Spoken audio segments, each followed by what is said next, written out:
Ladies and gentlemen, boys and girls. Hello, ladies and gentlemen, boys and girls, ladies and gentle thems. Bobbie, oh my God. Good morning, good afternoon, and good night, whatever time it is that you're watching or listening. They can see us. They can see us. They this can time see our around. faces. I said watching That's or like, listening. we haven't done this in so long. But I'm so excited to be back here. Yeah. Because one thing, we just graduated college. Ho, boy. Should we show off? Yeah, let's show them off. Let's show them Show off. off the bling. Show off the bling. We got the very expensive pieces of paper. Yes. Hell yeah. $14,000 piece of paper. Yay! That's how much I'm working on debt right now. Yeah. Oh boy. Oh my God, Bobbie, I can't believe we did it. Beefy, I'm proud of you. I'm proud of me. I'm so proud of you. The entire we got class through of 2023. COVID. Yeah. Shout out to everybody. We all worked our butts off to get where we're at. So we should all be extremely, extremely proud of all the work that we've done. But Bobbie, we have an amazing guest today. For anyone who's been wondering who's just chilling here with us. Yeah. she's just kind of there. She's just chilling.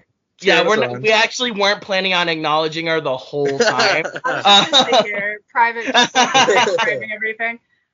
Bobbie, who do we have here on Microsoft Teams? Beefy. On today's episode of Shooting the Shit with Beefy and Bobbie, we have the one, the only, Mickey Dorsey. Yeah, Mickey Dorsey. Now, for those of you who don't know, and you should know because it's fucking Mickey Dorsey, Mickey graduated from Dean College last year, so she is the class of 2022, and she is a very good friend of both Bobbie and I. We have gotten to know each other over the 3 years that we were in school together. We worked on multiple productions at Dean together.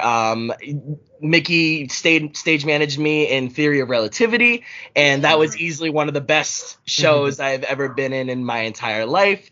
And she also was one of like the big leaders of our Work Your Craft series. So anytime you saw a live stream of Work Your Craft from like 2020 to 2022, that was Mickey. Oh my God. Yeah. You so didn't Mickey, have to hype me up that much. Well, when you're so good at what you do, exactly, you can't do anything but hype you up and say good things. Yes, 100%. So like we said, Mickey graduated last year, and Mickey has made a extremely solid name for herself in the theater world as of late. And we are super duper excited to get into everything that she's done within the past year, because basically it's been a whole year since you've graduated. Oh my God. So now we're getting the perspectives of what it's like right after graduation and then what it's like a year. So, Mickey, please, by all means. So, first off, congratulations on literally the biggest achievement that like everybody will say. Everything that you do, your friends, every colleague that you're going to meet, networking, everything is going to come through college. And for real, like, yeah. I'm very, very thankful for a lot of the connections that I 10 out of 10 made. Cool. I had a blast and a half at Dean College, or Bean College, as people do know. Bean College. Bean College. But yeah, I was chatting with Robbie and Ethan beforehand and just telling them, like, there's the weird limbo after you graduate. Totally normal. Right after I graduated of the class of 2022, that's when I actually got Bean College's graduation gift of COVID-19. Like, literally walked off the stage, came home, and then went, I feel ill, and then tested positive for COVID. So the worst parting gift. Oh my God. So that was super fun.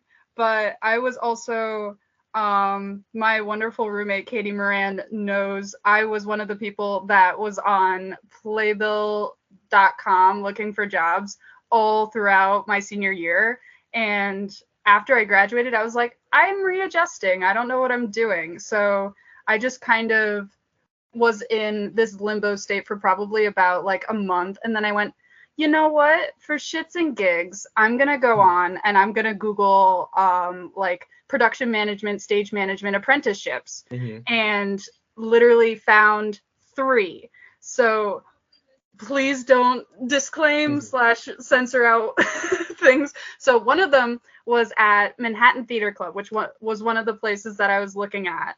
And then another one was at Juilliard. And then the final one was at a wonderful place called Playwrights Horizons, which actually did, they started and ended up staging Kinky Boots at one of their stages. So, yes.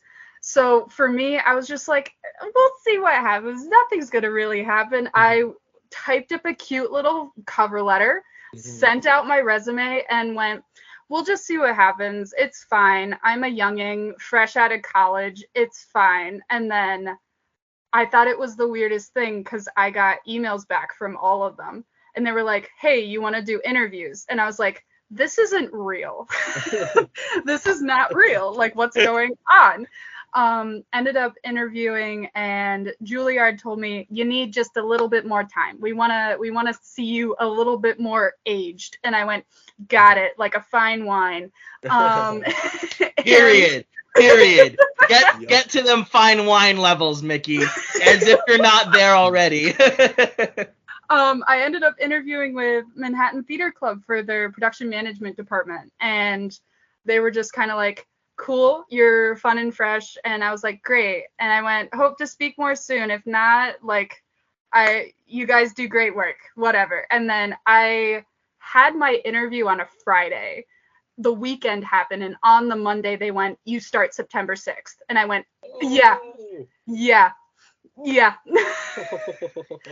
So literally I got the email. This was like end of July, and they went, you start September 6th. And me being in like upstate New York went, okay, so I have to find housing. I don't know how I'm getting down there. What's going to happen? And like, I mean, I accepted the position first off, like first step. And then from there, we go into the really weird world of trying to find housing and living in New York City. So like going from there, what did I do? Oh my God. I did like 10,000 different things. Don't do what I did. Write this down. All right, so you can tell us about everything that you did leading up to it, but in the end, just listen to the very last one. Listen to the very last segment of what I did. So, first off, like the first thing that happened was, oh my God, I need to find housing. How do I do this? So, step 1, I panicked. Panic. Step 1. Step 2 was I like reached out to everybody at Dean. I ended up emailing all the professors, and I was like, hi, this is what's going on in my life right now. I'm stressed. And they went, okay, which is why if anybody is wonderful friends on Facebook with Daniel Kozar, why in the middle of the summer last year, he was like, one of my students is looking for housing in New York City. That was for me.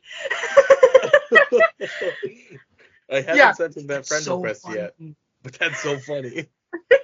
So like literally I'm letting you know, contact your professors because they will literally jump through hoops to try to just like get you off that starting block in your career. That like even the minimal, like if you talk to them even just a sliver, just be like, hey, I'm looking for advice. Because one thing that I learned from college until now is people love to give advice about their lives and people love to talk about themselves. And that's okay. That's how you network. That's A++. The formula. Ended up finding a very weird website called RentHop.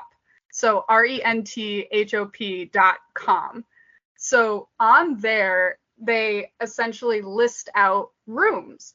And you can find different, and you can plug in like what you're willing to pay per month and stuff like that. And from there, they list a bunch of different areas, like what boroughs do you want to live in? I did not research the boroughs at all. Biggest mistake, because I was like, okay, cool. But what I ended up doing is literally I punched in like all the theaters that I was going to be working at, and then all these different addresses, and figuring out what subway system lines lead to those. Yeah. Because literally, if anybody take the time, look up a picture of the Manhattan map and just look at the subway lines.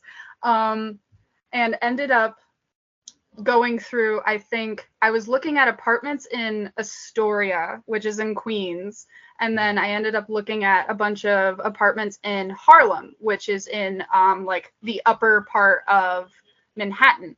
I was looking on the west side because I actually had Lily Plummer, who graduated the year before me. I went, hey, I'm looking at an apartment in this area. Is it safe? And she went west side, and I went, got it.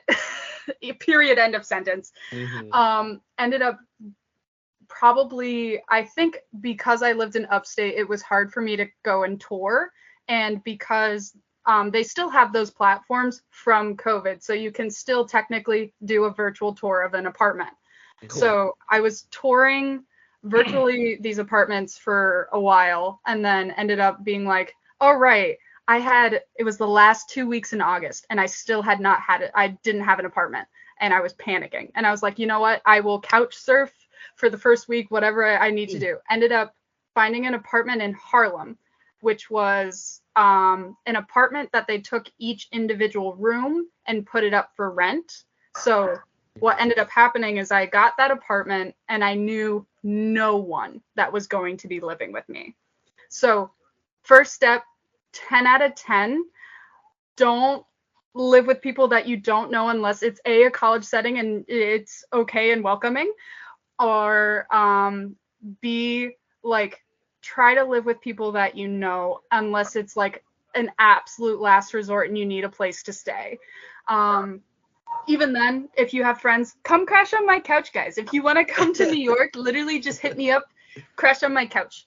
Ended up this apartment was supposed to be originally a 4-bedroom apartment. They made it into a 6-bedroom apartment by taking away the living room. I lived in the living room. So that was fun. I did that until March of this year. Wow. So yeah, but crazy roommate stories, because again, living with people that you don't know, you never know what you're going to be getting into. So luckily the housing agency threw us all into a group chat so that we could at least talk to each other before. But I ended up living with 5 other human beings, and all of them were kind of spread throughout. I lived with someone who was actually pretty cool. They were a hacker for the NYPD. So yeah, their job was to literally like hack the police state system, and whatever didn't work, they were like, this is your fault. Lived with a school teacher in the Bronx, and someone who worked at the color factory, and then a Columbia student. And it was fine for a good couple of months. That's quite the ragtag group of people. That sounds like the beginning of like a intense like horror movie like box episode or box film. Like everybody's just trapped in this one space, and like nobody knows anything about each other. So let's figure it out. Like seriously, and like seeing the apartment for the first time, there were like no windows in this apartment. So it was a long like 40-foot hallway that had no outlets, no windows, just like doors to people's rooms. So it was like, so this is how I die. This is fine. Everything's fine. But it was okay for the first couple of months. I definitely did not live with people that like matched my criteria of cleanliness and like keeping the house together. However, like shit hit the fan really quickly with these people. Our lovely apartment had an in-unit washer and dryer, which was one of the selling points for me because it's like impossible to find that in Manhattan. I was doing laundry one day, and this was probably, oh God, I think this was in like end of October, beginning of November. I was doing laundry. My stuff was in the washer. Someone had paused the washer, opened the washer, and taken their plate of food that they had and tossed it on my clothes. That's so messed up. See, but the thing is like I texted everyone and I was like, hey, did I do something that like pissed everybody off? What's going on? No one to this day like fessed up why they did it. And I was like, okay, cool. Whatever. But that's so weird. What the fuck? Right? I was like trying to just figure out like what was going on. But for me, it kind of got to a point with like I made the choice to live with people that I don't know because I needed a place to stay. And essentially I could take one train, like a singular subway line straight to work. And it was like beautiful. I could roll out of bed at like 9:30 and be at my 10 o'clock call. Like that was amazing. Yeah. So essentially it just got too much for me because I was like, coming home from work, you should be able to decompress, not have to stress about the things that are going on at home. It's your safe space. You shouldn't have to worry about it. I was very fortunate enough that my partner had a friend who had already lived in the city, and they were like, hi, we're also trying to get out of a bad roommate situation. Let's apartment hunt together. And I was like, okay. So we went back to square one where we were in August and July of like going through all these sites. And I was very fortunate enough that this time around they were like, we're checking the boroughs. And I was like, okay, cool. Yeah. So essentially from that, we did everything from RentHop, apartments.com, Nooklyn, so Nooklyn, which is if you want to live anywhere in Brooklyn. Nooklyn. Yeah, right? Yep. Your that's cute so little nook in Nooklyn. And we ended up finding the wonderful like place that I have now. So anywhere that if you choose to live in Manhattan, odds are you're not going to get like a cute little house setting. Yeah. It's all going to be like apartment complexes. I lived above a restaurant. All of my like the three places not to live. Don't live on the first floor if you can help it. Don't live in an apartment complex that has a restaurant underneath it because you're going to get a lot of bugs or rodents. And I'm telling you right now, like if you move to New York, make sure they have pest control because I promise you, no matter where you live, you can't escape it. Cockroaches are a thing. And I hate it. I hate it. My new fear unlocked. It used to be spiders, and everybody who knows me knows I am deathly afraid of spiders. No, new fear unlocked, cockroaches. Like, oh, no. And then the last one is if you can help it, there are apartment complexes above clubs, like night clubs. Oh. Yeah. So those are my three. If you can help it, try not to live within those proximities. Brooklyn, once you go past the border of Manhattan, it's still easy. There's multiple train lines that run to Brooklyn and run to the the boroughs. Essentially, rent becomes a lot cheaper because you're living in almost like a housing setting. I live in a house that has like 3 different floors instead of living on the 6th floor of a walk-up. It was a rough time, but we live in a cute little house now, and we ended up finding it through actually like none of the sites that had anything on them. Wow. A lot of the times if you ask people and ask around and say, do you know anybody who's moving out? Do you know of any apartments coming up onto the market? Is a lot of times people will know about an apartment before it even hits the market, which is prime time for you to jump. Yeah. Once an apartment hits like the market in New York or in Brooklyn or anywhere, it's exponentially higher, and then that listing will be gone within a week. Yeah. So that's that. one of the if that. If a week. Can't If see a that. week. Can't see it lasting too long. Yeah, No. And that's one of the biggest issues that I had when I was first trying to move down here, because all the apartments that were perfect I found in July, and I was like, okay, great, and called up these places, and I was like, I'm looking to move in September, and they're like, we have 3 other applicants that are ready to move in next week. Now, Yeah, and I'm like, oh no. Yeah. So now I made the move from Harlem to Brooklyn, and I did that by renting a U-Haul and driving everything from Harlem to Brooklyn. If you move from Manhattan to anywhere outside of Manhattan, it's a trip. Try to only do it once. Oh yeah. But yeah, that's kind of how I got to where I am now. I live in Bushwick. So I live off the L line. So the L line goes into and out of Manhattan, and it basically hits all the major cute little like suburbs in Brooklyn. Yeah. Cool. So that's how I am now. What kind of questions do you guys have of like how and what housing is in New York City?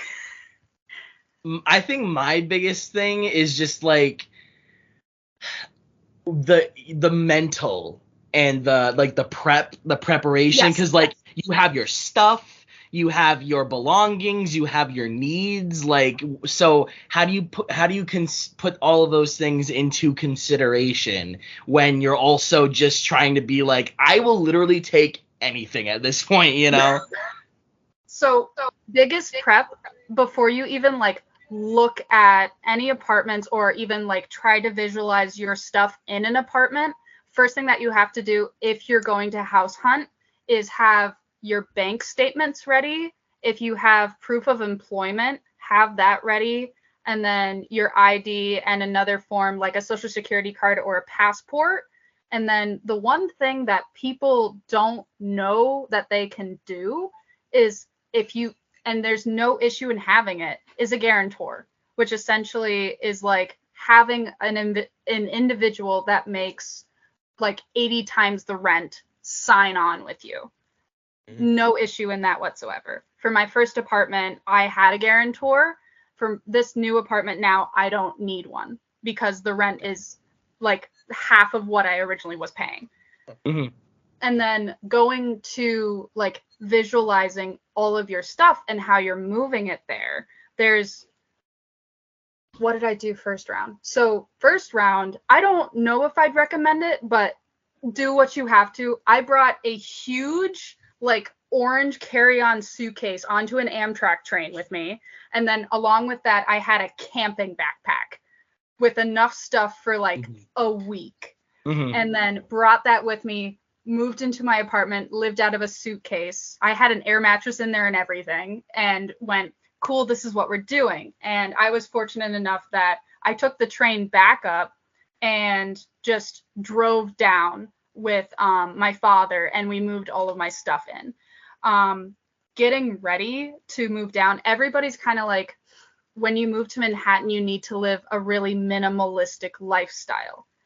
That's only if you want to move every single year and not re-sign your lease. So it's okay if you want to like have this minimalistic lifestyle and move down, but it's not really necessary unless it's like your first move. Gotcha. Makes Cool. sense. So then, in regards to like that living situation that you had where you were like in a living room, like, was that like, you know, storage wise, like you had your stuff and I'm sure you had like your side of the living room, but like, you know, where like you basically lived out of like a suitcase that whole time essentially? For a while, yeah, I lived out of a suitcase, and because it was like a living room space, there wasn't a closet. The only thing that I was like, cool, I have this, is my windows were on a fire escape, and I was like, okay, great. So what I ended up doing is once I made the big girl purchase of going on Amazon, you can find super cheap bed frames. and I got a bed frame that was like maybe $100, and it was fine, and it had a foot of storage underneath it. Nice. So I literally put Yeah. everything underneath my bed. Yep. And then for closet, what I just did is go to Target or go to Home Depot, and they will have these like $30, $40 like stand-up closets that have all these different compartments. Yeah. And Cool. that's essentially what I did. And for shoes, I had like containers that I had from home, or I even just kind of like shoved them in each other and had them Yep. all underneath my bed.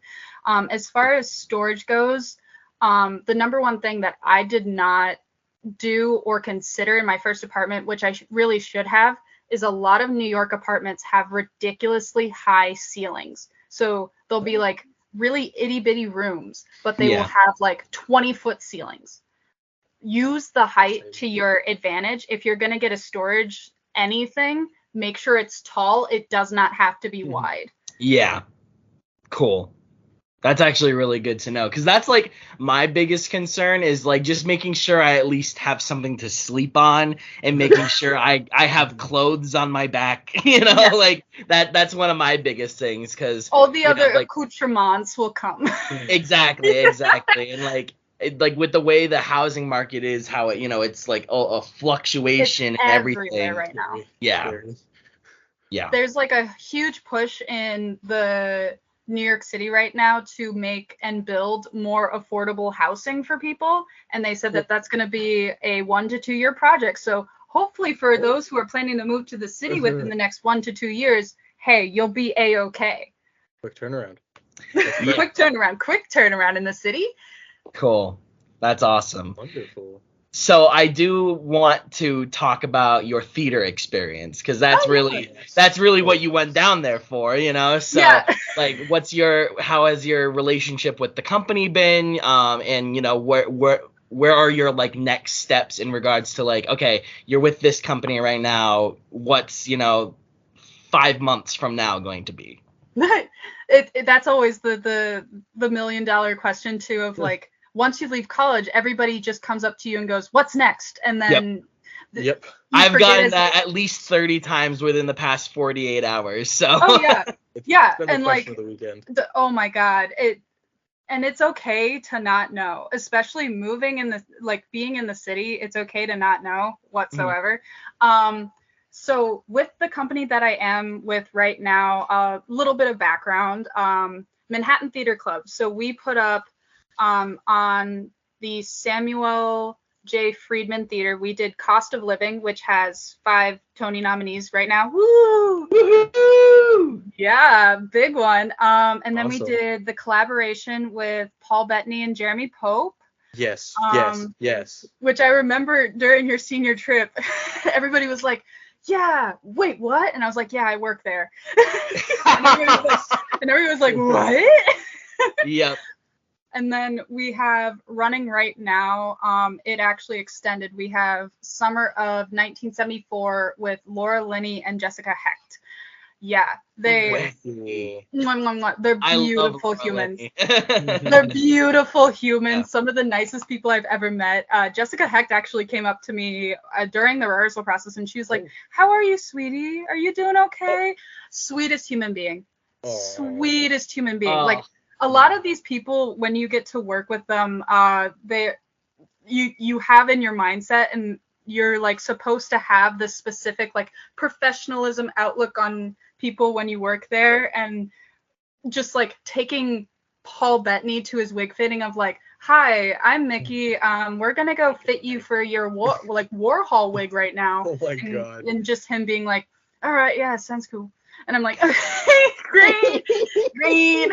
Cool. It's literally Paul Bettany. He's just like, all right, let's do it. Yeah, literally. And then, just seeing him backstage too, of just like, I think it was the first time that I met him, because he would play guitar for his warm up. I'm getting sidetracked, but whatever. He would play guitar on the stage for like a quick like vocal warm up, and he'd sing, and it was adorable. And he came up to me and he was just like, hi, I'm Paul. Like, just complete like charm. And I was just like, hi, I'm Mickey. I am your PM right now. So I'm just letting you know you've got X amount of minutes. I'm handing you over to stage management. Wow. it's been awesome. And then also with my company, we have an off-Broadway theater that had, what was, Where the Mountain Meets the Sea.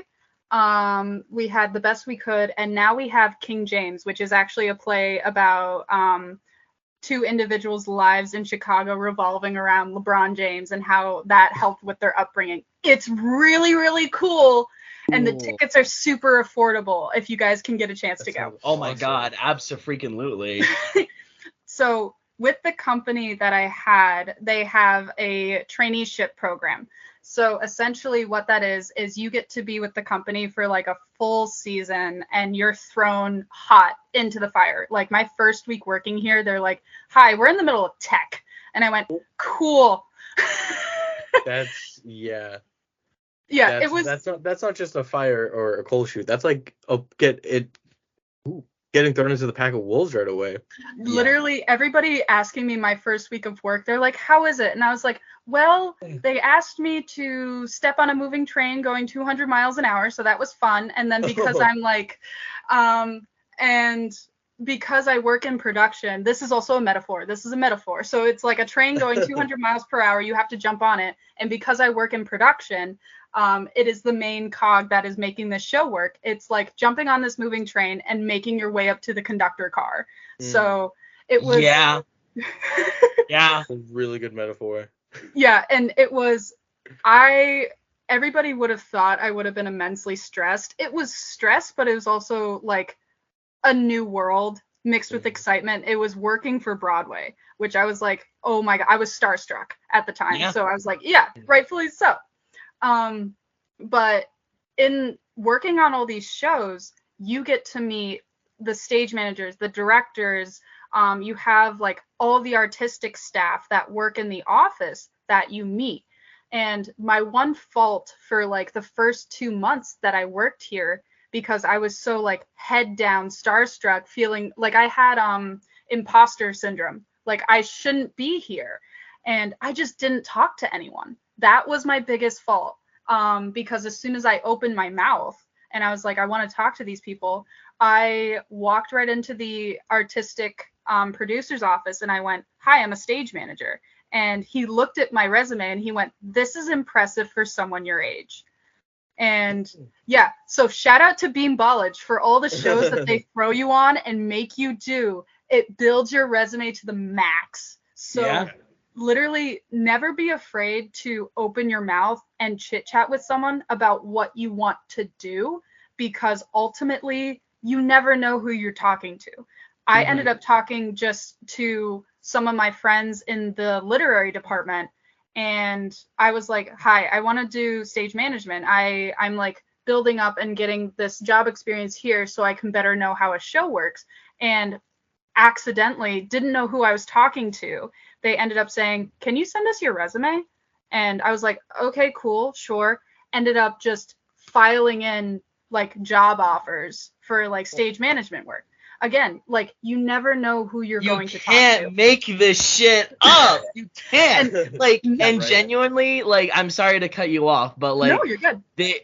It brings me so much comfort that someone from where me and Bobbie came from is actually like doing this, because, you know, people can tell you as much as you want, like, oh yeah, just walk up to people, just introduce yourself, be like, hey, blah, blah, blah. And then you actually did it. Now I'm like, okay, wait, so they weren't lying. Yes. No, like straight up, you're nervous beyond belief, being like, this doesn't actually work, does it? And then just actually talking to people like within the theater community. That's actually how I ended up, like, because I work in production, I get to see all the contact sheets, and I ended up just cold emailing the production stage manager for the collaboration. And I went, hey, would you be willing to let me shadow you? Which essentially is you get to stand backstage and follow them around while they call a show.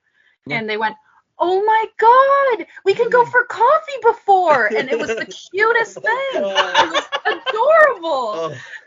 Like, and it goes right back to what I was talking about before. Never feel bad about cold emailing someone and being like, would you like to have a coffee? Would you like to, I just want to hear how you got to where you are. Because people, it sounds really bad, but people love to talk about themselves, and it helps you because you're like, all right, so that's how they got there. So if I do X, Y, and Z, this can potentially help me. And also, if you make a good impression or you vibe with them really well, they keep you in mind, which is awesome. That's how I've gotten like multiple ASMs and PSMs, like email addresses and phone numbers in my phone, because they're just like, you're fun to talk to. You're a little spitfire, aren't you? And I'm like, okay, great. That's awesome. And like that just goes into like something that I was told since freshman year, is that it's not just about who you know, it's about who knows you, because you never know when so and so that you had coffee with 2 months ago is now emergency looking for a new ASM or someone to fill in for an actor, or just literally anyone. They can just call you and be like, hey, I think this person would be good for that. Call them. Straight up, that's literally what happened to me in April, because I had, I think, given my email to the literary department, and one of my friends in literary was like, hey, Rattlestick Theater, which they do a lot of like readings, and then they've had a lot of big names go through there. They were like, they're looking for an emergency stage manager for their reading for a brand new work. We're inviting a bunch of bigwigs. And I was like, how many days do I have to do this, and how long is the show? And they went, the show is probably about 2 hours. And I went, great. Cast of 6 people. I went, cool. They're all equity. Do they know that I'm not? Great. Cool. How long do I have to put this show up? They said 3 days. And I went, okay. So it literally, the mindset that I had coming to New York was like, I don't need to know anyone. It'll be fine. I'll just send my resume around. It'll be whatever. And the thing is like, when you first start, don't be afraid to literally send your resume everywhere, because what will happen is no one necessarily ever throws out those resumes here. That's one thing that I've noted. Resumes don't necessarily get thrown out. They just get filed into like production manager, PA, carp, and like when we need to hire people, they just pull stuff out. So that's the first step, is don't be afraid to send your resume literally wherever you really, really want to work, even if they don't have a position open at the time. Just show that you're interested. And then from there, don't be afraid that if someone's doing something that you want to do, ask them how they got there and invite them to get coffee or a drink, because 9 out of 10 times they will say absolutely, especially working technically on the technical side of theater. One thing that like just knowing it is a bunch of people in my department were just like, talk to this person who was the production stage manager for Beautiful Noise. And I had no clue who they were. And they were like, you want to get coffee? And I was like, I have no clue who you are, but okay, great. Look them up on IMDb. I'm like, okay, great, fun. And then from there, if you make a good impression, rain falls. And then they go like, I'm referring you to this person. They'll definitely know, especially starting out, and have coffee with them. And it just kind of like spreads. And from there, I've gotten emails and stuff like that from people just being like, hey, I know someone who's looking for someone to do X, Y, and Z. Are you available? And that's how I've gotten a lot of stuff. Also, cool. Important tidbit, don't be afraid to say no. Don't overbook yourself. I've already done that at least 3 times because I am Mickey Dorsey. So you are in fact Mickey Dorsey. But it's like Ethan said, it's so great to hear someone that came from where we came from doing this, but then it's even better for me because you know me, while Ethan works on the stage and he's singing and he looks so good in the lights, I'm with Mickey in the booth or on one of the sides of the stage making him look good. And it's so great to hear that you can just throw your resume around and just people will learn your name eventually and they'll ask you to do things and they'll eventually pass down gigs. And it's just so heartwarming. 1, because I'm so proud of you. And 2, because I might go down that path one day. I might just throw myself into New York with a friend or two, and just see what happens. And just throw my resume out there, or just go on Playbill.com and look for gigs. And so it's great to see you doing it and proving that it's possible. Oh yeah, and literally once you get, because the 20-something age is the prime age to kind of break into the industry. People do it older, but like this is when you see most people coming into the industry.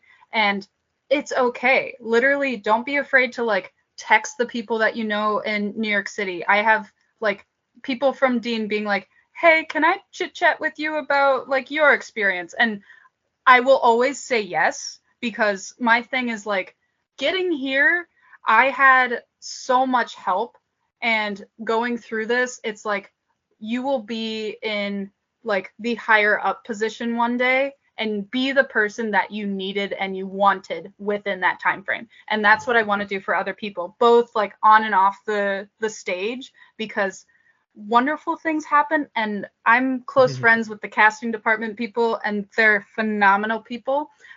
So like if you ever want to chit chat with them about like, what do I need to do, ins and outs, stuff like that, like it all comes full circle, because literally the joke in Midtown is the theater industry is this big. It really is.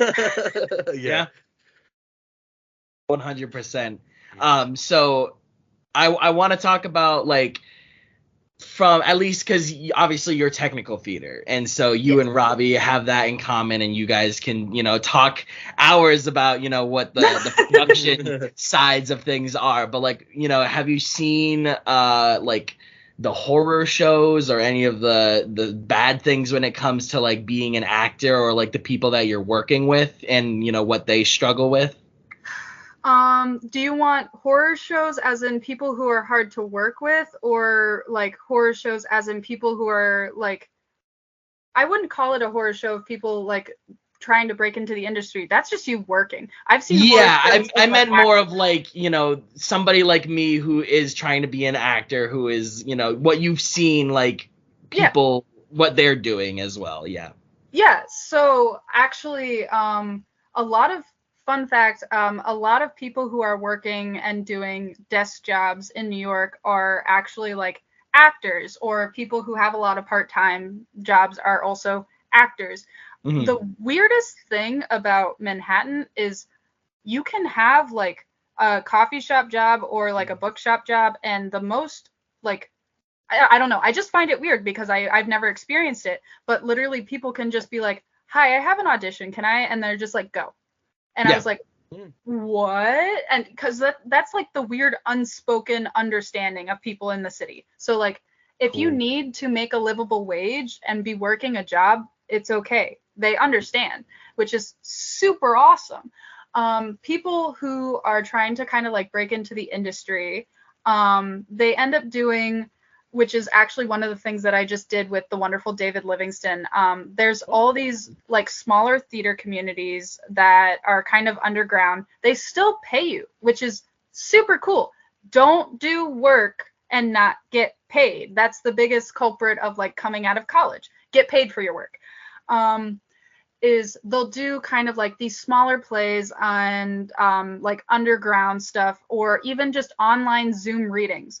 The biggest hiring and starting point for new actors is getting hired for a reading. Literally, don't shoot for the stars just yet, especially if you want to build your resume coming into the city. Is a lot of places like Playwrights Horizons, Roundabout Theater Company, Manhattan Theater Club, all these big wig theater companies have reading series. The public too. Yes. And essentially what you can do as an actor is submit your resume to a reading series and get hired to essentially sit in a room, do a heightened reading, which is similar to for all of the peeps at Dean College when we did the Zoom theater. Yeah. That's essentially what it is. Mm-hmm. And cool. you build up and do all these credits on these resumes. And a lot of these places that will have these readings will have agents, theater companies who want to produce the show come to see it. And essentially, if they like the crew that's there, that's one of the ways that it gets picked up and taken on to like an off-Broadway or a Broadway show. Yeah. Because that's how was it summer? It was summer of 1976, written by David Auburn. It had a reading series, and then from there, like Laura Linney and Jessica Hecht filled in the places. But Cost of Living, our show that has like ridiculous raves and reviews, started out as a reading series through our theater, and then all of these actors, while in the reading series, got agents from the reading series. And then it got picked up and moved to a black box, and then it got moved with the same cast to Broadway. So your number one in is like, yeah, you'll see all these small theater companies and stuff like that. Go ahead, do their work. No issue with that because you're building your resume. But a great way to break in, because you'll be called for work left and right for readings, is being an actor, submitting your resume for reading series, for the public, Playwrights Horizons, Roundabout Theater, MTC, Lime Arts, and like a bunch of these like other companies. They will take your resume and file it away and pull stuff up, and they always keep monologue and acting clips. Cool. Awesome. Thank you so much. That brings me a lot of comfort, as well as like there are other modes of getting jobs other than just having to do those going auditions. for auditions. Yeah. Yeah, exactly. Reading series, buddies. That's your number one like into theater, because people come and see reading series because they want to produce a show, and then if you're hot stuff and they notice your work and they've worked with you before, that's a number one in for how people kind of like blast off within the theater community. Cool. That's awesome. Thank you so much. Yeah, of course. And that's also super cool because, Ethan and we took playwriting, and Ethan, I know you still be writing. I still be writing. And I think that would be a really cool definitely way. still be writing. I'm still kind of, I'm a little 50-50 right now. All right. Well, yes, I Don't be afraid to submit your playwriting either. Like literally, there's places for everything here. Don't be afraid to show your work. Yeah, and like Cool. you mentioned Playwright Horizons, which was also mentioned to us by former professor and former podcast guest Max Mundy. So yes, that's a cool place that I've been meaning to check out. But also, Teams did just inform me we've got about 5 left, so I think that's our cue, folks, to wrap it up. So, Mickey, thank you so much. Any like last words that you want to say that you feel that need to be released out into the ethos of shooting the shit? Literally, just my phone is always on.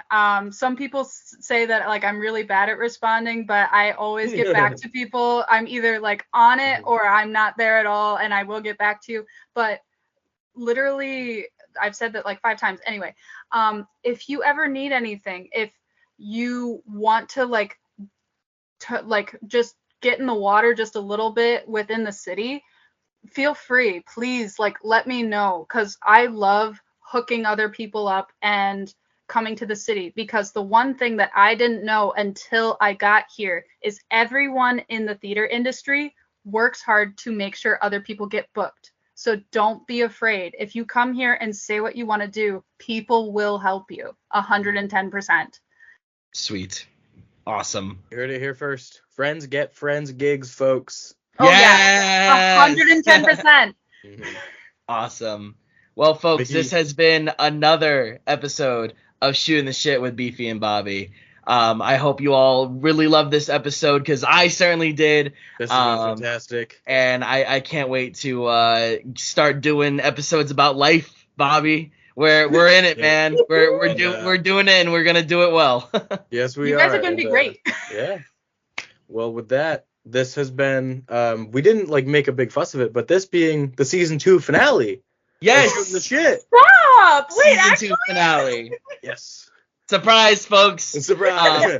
But don't worry. Thank you all so much for season 2. We will be doing a season 3 100%. Oh yeah. But it's been a great ride throughout the last semester. So I hope you all enjoyed. Mickey, again, thank you so much.